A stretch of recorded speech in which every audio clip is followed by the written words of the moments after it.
All right, everybody. Hi there, and welcome back. It's Brett Vicken again, and my cat Oliver. Oh, you ran away. Oh well. So thank you all again for tuning back in. And today I'm going to be talking about what are the reps of meditation. And so I myself really enjoy physical fitness, and I think it's been very handy talking about meditation in terms of what's progress. Like, how do we do it? If I'm going to go to the gym and I want to get, big biceps or I want to have really big quads, you could Google that a million different ways and you're going to get a million different answers. But each and every program is going to tell you in some discernible, most likely numerical way, how are you progressing? What is good progress? How do you know it's working? And I get that question a lot when I talk about meditation with my clients or with friends is, well, how do you know I'm getting better? What is it like? You know, in and it's a hard question. I wish I could give a straightforward answer of, you can count the wrinkles on your forehead and that's a muscular mental measurement of how you're doing. Unfortunately, that's not how it works.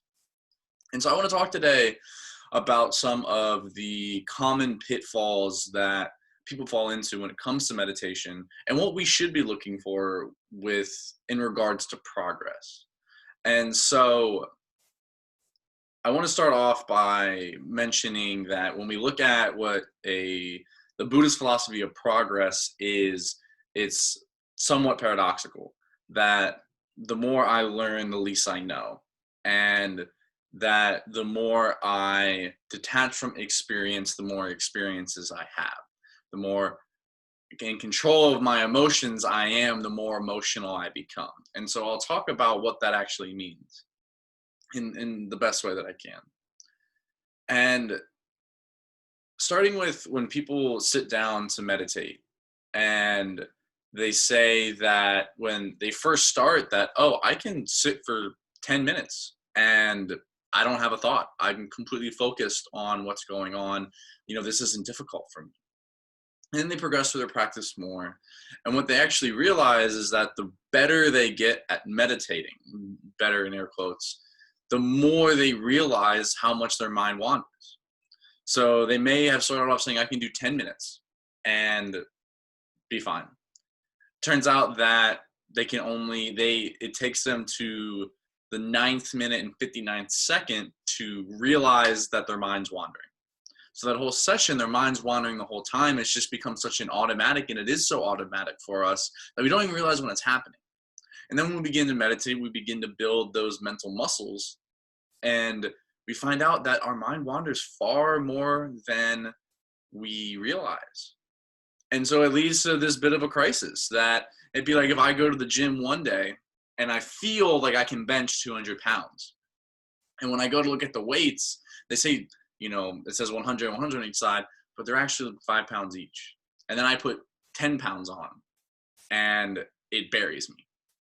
And so people get this sense of failure around, they start to realize that their mind is wandering more. They're actually getting better at meditating, but then they look at the end result of, well, I'm aware of the fact that my mind's wandering, and I don't like the fact that my mind's wandering. Come on, Brett, I thought meditation was supposed to give me control over that wandering. Or, I thought I had control of my emotions, but I'm actually finding out that I'm sad much more than I thought I was. I'm angry much more than I thought I was. I'm jealous more than I thought I was. Why isn't meditation giving me the tools to reduce that? And so in essence, it is, because by you realizing, having that snap moment of, oh, I'm feeling really jealous right now, or oh, I'm wandering right now. That, like, those are the reps. Those are your mental kernels right there.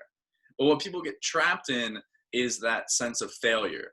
That, oh, I caught myself wandering or daydreaming. That's a failure. That's a mindful failure. And it's the exact opposite. It's the exact opposite.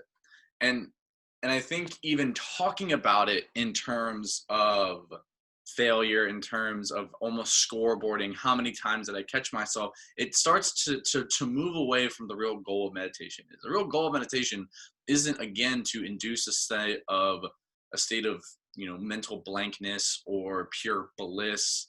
Sometimes it happens, sometimes it doesn't. The real goal of meditation is to just receive consciousness exactly as it is, to see consciousness exactly as it is, to be tuned into our experience as closely as possible. And so if our experience is sadness, it's sadness. If our experience is wandering, it's wandering. What we want to do, instead of being critical of that moment of, I did it again, damn, I did it again, is, I wonder what that's about. I think it's beneficial to think about emotions. What was it about the person, what they said that upset me? Where's that coming from? I wonder. So we move from a place of criticism, like, I just don't like the fact that I'm angry right now, to what is this anger about? What am I feeling? We can step back and we can hold the emotion out here. I sometimes ask clients, how close is the emotion?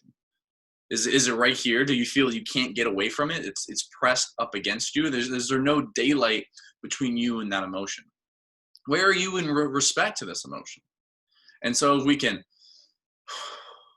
bring it out here, we can hold it almost as like an object in space and think about what the reactions are. And I think the more we can do that, we actually learn that what the person said wasn't really what upset us.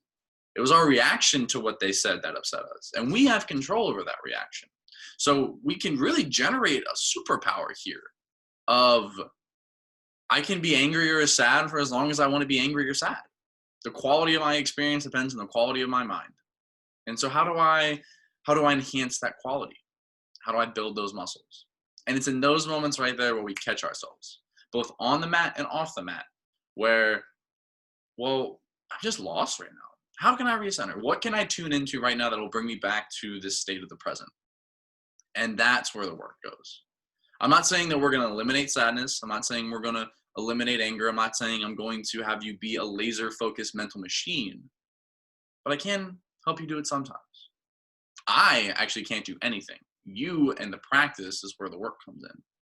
But I can talk to you about why that's important and why the way we even respond to the mindful action itself is just a mindful action as well.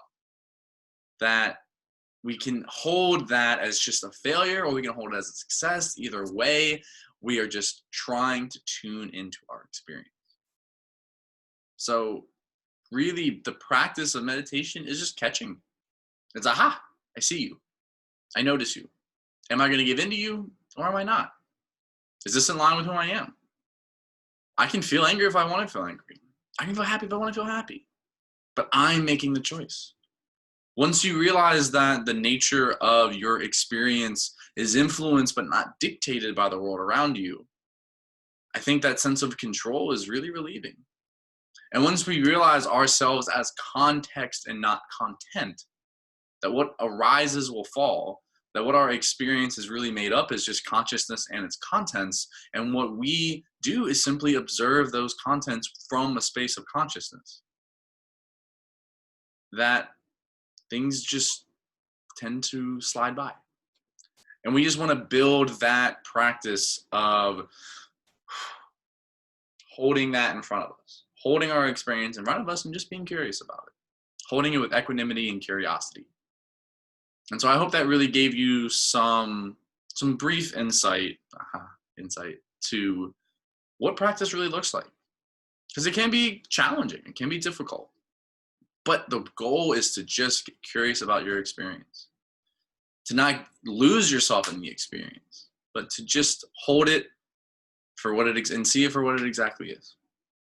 So I hope that was helpful. Again, wishing you all a blessed and happy day, and thank you for your time and efforts here. And I'll talk to you all again soon.